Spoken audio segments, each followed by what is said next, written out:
আমি শুধু এতটুকু বলছি যে আপনি যখন আমার মাকে নিয়ে কথা বলবেন তখন আমি আপনাকে ভালো কথা বলতে পারবো না। এরপরে বক্তা আমাকে নিয়ে অনেক মন্তব্য করছে যে কি আমার মার অসুস্থ ফলায় আমি মাহফিল আইলাম কিরে। মন্তব্য করার পর গতকালকের মাহফিল আমি ওনার জিগাইলাম যে আপনারে আমি 24টা কল দিছি, 7 নাম্বার কল আমার রিসিভ কইরা আমি যখন জিজ্ঞাসা করছি আমার কইতাছে আচ্ছা রাহ এখন আমি ব্যস্ত। এরপরে আমি মোট টানা 24টা কল দিছি বক্তারে। দেওয়ার পর বক্তা আমার কল ধরে নাই। পরে আমি গতকালকের মাহফিলের পায়ে কইছি আপনার তো অনেক ঠিক আপনি আমার কলটা ধরেন নাই। না জানি মিথ্যা কথা বলেন কেন? মিথ্যা কথা বলেন না। আমি তো জানি আমার আম্মা তো অসুস্থ। অসুস্থ না জানতে আপনি তাকে মাইক কেন সমালোচনা করে কেন সমালোচনা আপনার সাথে ফাজলামি করেন? ফাতে অত ভালোভাবে করতে পারবেন, সুন্দরভাবে কথা বলছি, তোরা ফাতে ঠিকভাবে পড়তে পারবে না। গরম হওয়া যাবে না, গরম হওয়া যাবে না। চাক কন্ট্রোল করে ব্যাটারে মারবো কেন? উনি ওনার নিজের কর্মের পরিচয় দিচ্ছে। আর উনি যদি সূরা ফাতিহা ক্লিয়ার করে পড়তে পারে, দেখি ইন্টারনেটে আইসা একবার সূরা ফাতিহা ক্লিয়ার করে ফিরে দিতে পারে। কাদা ছোড়াছুরি হবে বিদায় আমি এটা নিয়ে বাজে কোনো মন্তব্য করার চেষ্টা করি না। সুন্নি যত মানুষ সোশ্যাল মিডিয়া এগুলা দেখেছেন, আপনারা এগুলা দেখে শুধু নিজেদের জায়গায় স্থির থাকেন। স্থির থেকে এতটুক মাইনা নেন যে উনি মুরব্বী হিসেবে আমার একটা শাসন করছে আর আমি ফুট হিসাবে এটা থাপ্পড় গালে নিয়ে নিছি। কথা ঠিক আছে না? যদিও উনি আমার আম্মাকে নিয়ে সমালোচনা করছে, সমালোচনা করার পরও উনি আমাকে উত্তর দিছে তোর মা কুমিল্লা, আমি কি তোরে মারে দেখতে গেছি?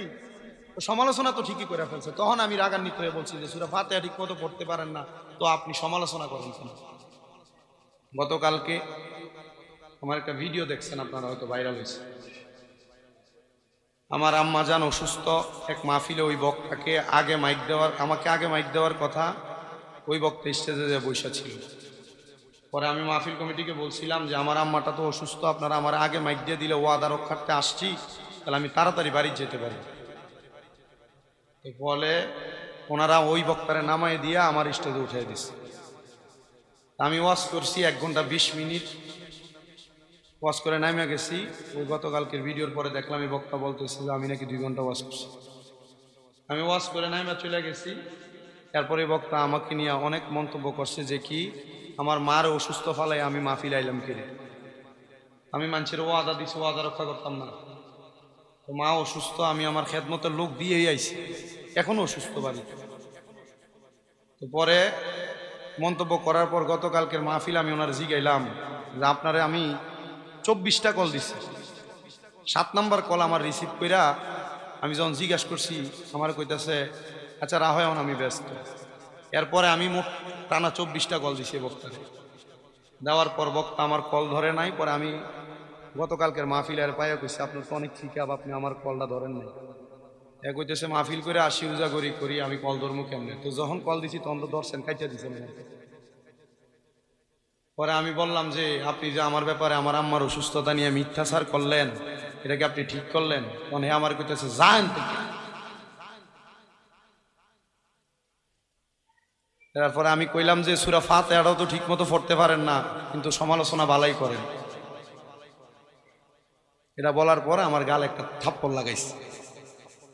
আপনার কাছে কি মনে হয় এই থাপ্পড়টা খাই আমার দাম কমে গেছে?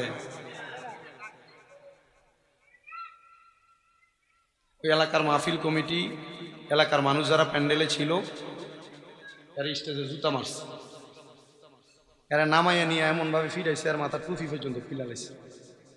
আমি নিজে মাইকে বলছি যে আপনারা শান্ত হন, এ যা করছে এর কর্ম করছে, আপনারা উগ্র হয়েন না। পরে আমি মিলাদ ক্যাম্প করে মুনাজাত দিয়ে মাহফিল থেকে আসছি, হাদিয়েও দিছে। পরে এই বক্তারে বাইর করার জন্য মনে এলাকার চেয়ারম্যানে ওই শায়েস্তাগঞ্জ থানার পুলিশ পাঠাইছিল। আমি আগে আমার মতো আসছি সুন্দর মতো, এলাকার যুব সমাজ বলছে হুজুর যদি আমাদেরকে মুরব্বীরা বাধা না দিত এরা আমরা সেবডই করে নিতাম। আমি চাই নাই যে কোনো দ্বন্দ্ব হোক, আমি চাই নাই যে কোনো উগ্রবাদিতা হোক। আমি শুধু এতটুকু বলছি যে আপনি যখন আমার মাকে নিয়ে কথা বলবেন তখন আমি আপনাকে ভালো কথা বলতে পারবো না। আমি ডাইরেক্ট বুঝি সমাজে বহু সমালোচনা, বহু কাজ হবে। আমি যে আমার অসুস্থ আম্মাটার জন্য কি কাজ করছি, আমার এই ছোট ভাই এটা আমার, তারই জিগাইয়েন, অথবা আপনারা সবাইরে দাওয়াত দিয়ে গেলাম আমার বাড়িতে যাইয়েন। পিএলআইডি অপারেশন হয়েছে, তো হাঁটতে চলতে পারছে না। আমি আমার এই হাতগুলা দিয়া বললে গুনাহ হবে না, আমার শরম দাম কমবে না। আমি বক্তে হয়েছে, আমি এলেম দিয়া না, আমার মা বাপের দোয়া দিয়ে আমি আমার এই হাতগুলা দিয়ে আমার মার প্রস্রাব পায়খানাটি সাফ করা লাগছে। আমার গুণ হইব? তবুও যাক, যত কিছু হয়েছে এখনো তো খেদমত চলে। আমি এই জন্য মানসিকভাবে ক্ষতিগ্রস্ত। তো আমাকে আহলে সুন্নাত ওয়াল জামাতের অনেক বড় বড় ওলামা ইকরামরা কল দিছে, বলছে যে বাবারে তুমি যে, আমরা তো এটা চিন্তা করছি তুমি রাগটা কন্ট্রোল করে যে ভেড়ার উল্টে একটা দিছো না। আমি কইলাম যে আমি রাগ কন্ট্রোল করে ভেড়ারে মারবো কেন? উনি ওনার নিজের কর্মের পরিচয় দিচ্ছে। আর উনি যদি সূরা ফাতিহা ক্লিয়ার করে পড়তে পারে, দেখি ইন্টারনেটে আইসা একবার সূরা ফাতিহা ক্লিয়ার করে ফিরে দিতে পারি। কাদা ছোড়াছুরি হবে বিদায় আমি এটা নিয়ে বাজে কোনো মন্তব্য করার চেষ্টা করি না। সুন্নি যত মানুষ সোশ্যাল মিডিয়া এগুলা দেখেছেন, আপনারা এগুলা দেখে শুধু নিজেদের জায়গায় স্থির থাকেন। স্থির থেকে এতটুক মাইনা নেন যে উনি মুরব্বী হিসেবে আমার একটা শাসন করছে, আর আমি ফুট হিসাবে এটা থাপ্পড় গালে নিয়ে নিছি। কথা ঠিক আছে না? যদিও উনি আমার আম্মাকে নিয়ে সমালোচনা করছে, সমালোচনা করার পরও উনি আমাকে উত্তর দিছে, তোর মা কুমিল্লা, আমি কি তোরে মারে দেখতে গেছি? সমালোচনা তো ঠিকই করে ফেলছে। তখন আমি রাগান্বিত হয়ে বলছি যে সূরা ফাতিহা ঠিক মতো পড়তে পারেন না, তো আপনি সমালোচনা করেন কেন? আল্লাহর দরবারের ফয়সালা আল্লাহ কিভাবে কি রাখছে। তো আমি আপনাদের সবার কাছে বলবো, আপনারা আমরা যারা তরুণ বয়সে ওয়াজ করি, এই যে বললাম 261টা মাহফিল করছি, 261টা মাহফিলে যদি 1.5 ঘন্টা করে ওয়াজ করি, আপনি এই 1.5 ঘন্টার 261 দিয়া গুণ দেন, ধরেন 261 ঘন্টা, 261 ঘন্টা কথা বলার পরে কি আমার 10টা ভুল বক্তব্য আসতে পারে না? ভুল বক্তব্য আসার পর আমি যদি ভুলের উপর অটল থাকি, তখনই না দেখা যায়। আমার জীবনে আমি যে ওয়াজ করি 10 বছর 17 সাল থেকে চলতেছে, আমার 3-4 বার অনেক কথা আমার মুখ দিয়ে আসছে, যে কথার কারণে আমি সমালোচিত হয়েছি। কিন্তু সমালোচিত হওয়ার পর আমি আল্লাহর দরবারে তওবা করেছি। কেন জানেন? কারণ এটা আমার দাখিল ইবতেদায়ী লেভেল, দাখিল লেভেল, আলিম লেভেলের যিনারা আমার উস্তাদ ফাউন্ডেশন তৈরি করে দিয়েছে, ওনাদের শিক্ষা। আব্বারে কোনো অন্যায় করার পর কেউ যদি ছোট হয়, খাটো হয়, মাপ চায়, তার দম কমে না। যেখানে বান্দা 1000 গুনাহ করার পরে আল্লাহর কাছে ক্ষমা চাইলে আল্লাহ মাফ করে দেয়, তো তুমি তো ওয়াজে ভুল করো, তোমার ক্ষমা তো আল্লাহই করবে। আমি তখন এটা মাইনা নেই। এজন্য আমি আপনাদের সবার কাছে এতটুকু আবদার রাখি, আপনারা আমাদের জন্য দোয়া করবেন। কোনো ভণ্ড, কোনো মূর্খ, কোনো বাতিল, এক কথায় যারা সমাজে বিভ্রান্ত তৈরি করে এদের কথায়। আর এই যে সোশ্যাল মিডিয়াটা, এটা খুব খারাপ জিনিস। এটারে খারাপিয়তের মধ্যে পইরা আমরা যেন আমাদের বিবেকটাকে এই সোশ্যাল মিডিয়াতে বিলীন যেন না করে দিই। আল্লাহ সে তৌফিক আমাদেরকে দান করেন। আমি অনেককে দেখেছি ওই বক্তার ব্যাপারে অনেক মন্তব্য করেছেন।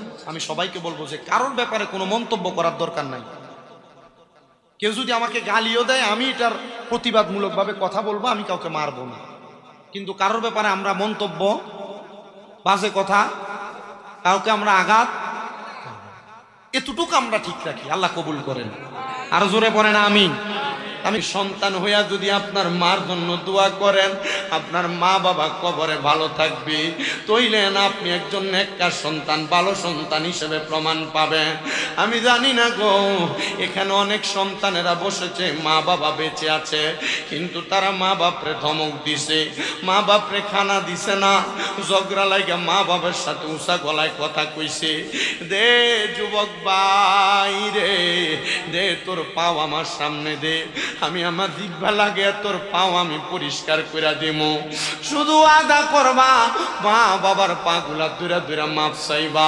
শুধু ওয়াদা করবা, মা বাবার পা গুলা দুরা দুরা মাপ চাইবা। আমি জানি না তোমরা মাপ চাইবা কিনা, আর আজকের মাহফিল কবুল হবে কিনা। যদি আগামীকালকে শোনো এই চান্দা এলাকার কোনো দোকানে বৈশা কোনো দাড়ি পাকা মুরব্বী বলে, হ্যাঁ হুজুর আপনার ওয়াজ শুই না শামীম দাদা কুমিল্লা থেকে আসছে, তার ওয়াজ শুই না আমার ফুতে বাড়িতে আমার পায়ে ধরে মাপ চাইছে, মনে করবা মাহফিল আল্লাহর দরবারে কবুল হয়ে গেছে। অনেকে চিন্তা করে হুজুর আমি তো কোনোদিন মা বাবার সাথে অন্যায় করি নাই, আমিও কি মা বাবার পায়ে ধরে মাপ চাইবো নাকি? আরে আম্মা আব্বার সাথে অন্যায় করা লাগে না, আম্মা আব্বার পায়ে ধরলে গুনাহ হয় না, আম্মা আব্বার পায়ে ধরলে দাম কমে না, আম্মা আব্বার পায়ে ধরলে সম্মান কমে না, আম্মা আব্বার পায়ে ধরলে আমার আল্লাহ তাআলা সন্তানের দাম বাড়ায়া দেয়, ইজ্জত বাড়ায়া দেয়, সম্মান বাড়ায়া দেয়। অনেকে চিন্তা করে হুজুর আম্মা আব্বার পায়ে ধরে মাপ চাইব দূরের কথা, আমি তো এই যে রোজার ঈদ চলে গেছে আমি আমার মা বাবার পা ছুঁয়া সালামত আমি করি নাই। আরে সালাম করা না, সালাম করা না, মাঝে মাঝে যদি সুযোগ পাও আম্মা আব্বার পায়ের মধ্যে চুমা দিতে পারবা।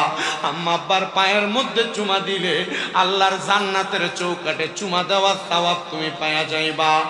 এই সন্তান আল্লাহর বান্দা নবীর উম্মতের দলেরা, আমি জানি না মা বাবার পায়ে আপনারা চুমা দেন কিনা, আমার দিকে তাকান। আমি মাদ্রাসায় 6-7 যখন পড়ি আমি শুধু ওয়াজে শুনছিলাম আম্মা আব্বার পায়ে চুমা দেওয়ার কারণে আল্লাহ তাআলা সন্তানকে দামি বানায়, আর চুমা দিলে জান্নাতের চৌকাঠে চুমা দেওয়া সওয়াব পাওয়া যায়।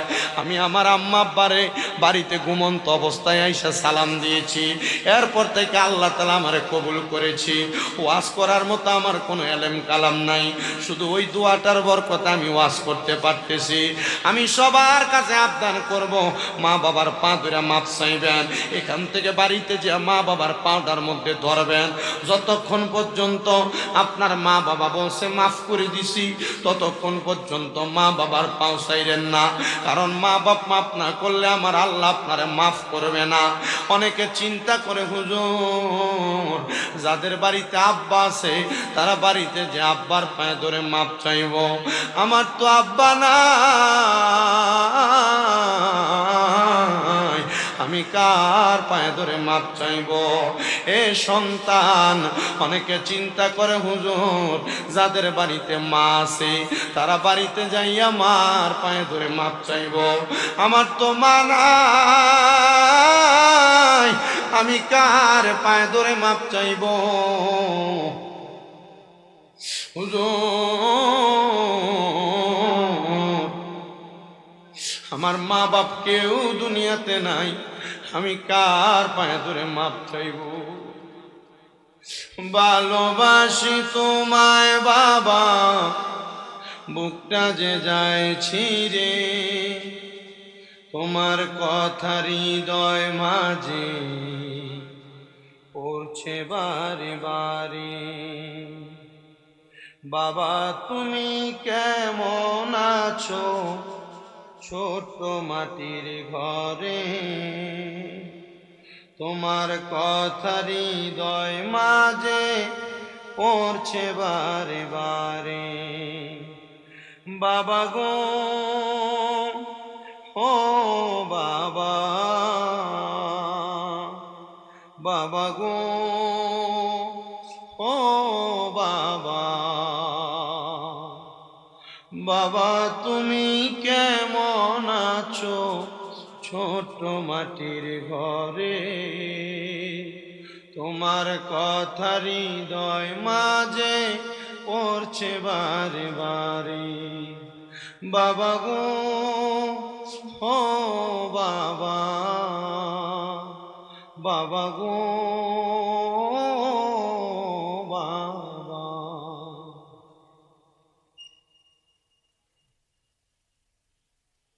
অনেকে আছেন বড় কষ্ট করে মা বাবা মানুষ করেছে, নিজে ভালো কোনো খানা খাইতে পারে নাই, মা আব্বাজান পুরান লুঙ্গিটা পরা পুরান কাপড়টা পরা আব্বাজান পুরান পাঞ্জাবিটা পরা ঈদের নামাজ পড়ছে, আপনি সন্তানরে আব্বা নতুন জামা কাপড় কিনে দিছে। আব্বারে যদি জিগাইতাম আব্বা আপনি দি নতুন কোনো জামা কাপড় কিনেন নাই, আব্বা কইতো এখন কি আর আমার ঈদের বয়স আসেনি, অভাবের কথা বলতো না। পুত্রে এখন তুমি লাখ লাখ টাকার মালিক, কিন্তু আব্বার একটা লুঙ্গি কিনা পরাইতে পারো না, পরাইবা কেমনে? আব্বা দুঃখ কবরে। এ সন্তান মায়ের কাপড় ছিঁড়া ছিল, কাপড়ের আসলায় 5-10 টাকা বাইন্দা রাখছি। মা এটা স্কুল মাদ্রাসায় যাওয়ার সময় তোমারে দিয়া দিছি। এখন মা কবরে, কিন্তু তোমারে দুনিয়ার জমিনের মধ্যে মারে একটা মুঠ খানা মায়ের মুখে তুলে দিতে পারো না। এই যে সামনে কোরবানির ঈদ আসতেছে, অনেক সন্তানেরা মা বাবা কোরবান দিতে পারতো না। এলাকার মানুষ, সমাজের মানুষ একটু গোশত দিলে মা বাবা গুলো আলু দিয়া রাইন্দা তোমরা খাওয়াইতো। এখন তুমি সন্তান কত বড় কোরবানি দাও, কত বড় গরু কোরবানি দাও, কিন্তু তোমাদের মা বাবা দুনিয়াতে নাই। আম্মা আব্বারে তোমরা একটু দেখাইতে পারো না যে তুমি কোরবানি দাও। কোরবানির গোশত তোমরা তোমাদের মা বাপরে খাওয়াইতে পারো না। আবদার জানাই, মা বাপ জীবিত থাকতে মা বাপরে একটু ভালো করে খাওয়াইও, জীবিত থাকতে মা বাপরে একটু ভালো করে পড়াইও। মা বাপরে খাওয়াইলে দাম কমে না, ইজ্জত কমে না, সম্মান কমে না। মা বাপরে খাওয়াইলে সন্তান তোমার দাম আল্লাহ বাড়ায় দিবে। নারে তাকবীর, নারে রিসালাত, নারে রিসালাত। অধ্যক্ষ হুজুরের আগমন, আলহাজ হযরত মাওলানা নেসার আহমেদ সাহেবের আগমন, চান্দ্রা এলাকার পক্ষ থেকে হযরতুল আল্লামা নেসার আহমদ সাহেবের আগমন। নারে তাকবীর, আল্লাহু আকবার, নারে রিসালাত, আহলে সুন্নাত।